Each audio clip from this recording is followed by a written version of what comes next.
Ar pastebėjote, kad patalpoje būna ne tik langai, bet ir langai iki žemės? Tai yra durys. Ne visi žino, kokia yra tiksli durų paskirtis. Šiandien jums parodysiu, kaip taisyklingai naudotis durimis. Pirmasis žingsnis. Pamatę priešai save duris, drąsiai prie jų prieikite. Jas galite atpažinti atkreipus dėmesį į jų dydį ir pagal įsikišusi detalę jos viduryje.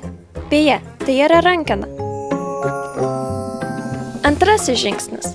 Patikrinkite, ar jos nėra jau atidarytos. Trečiasis žingsnis. Kartais durims reikia rakto. Jei turite raktą, kiškite jį į skylutę, kurią rasite po rankena. Ketvirtasis žingsnis.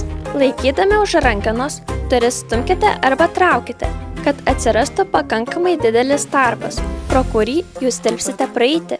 Jei duris neatsidarė, greičiausiai praleidote svarbų žingsnį. Peržiūrėkite video instrukciją iš naujo. Durys durytės.lt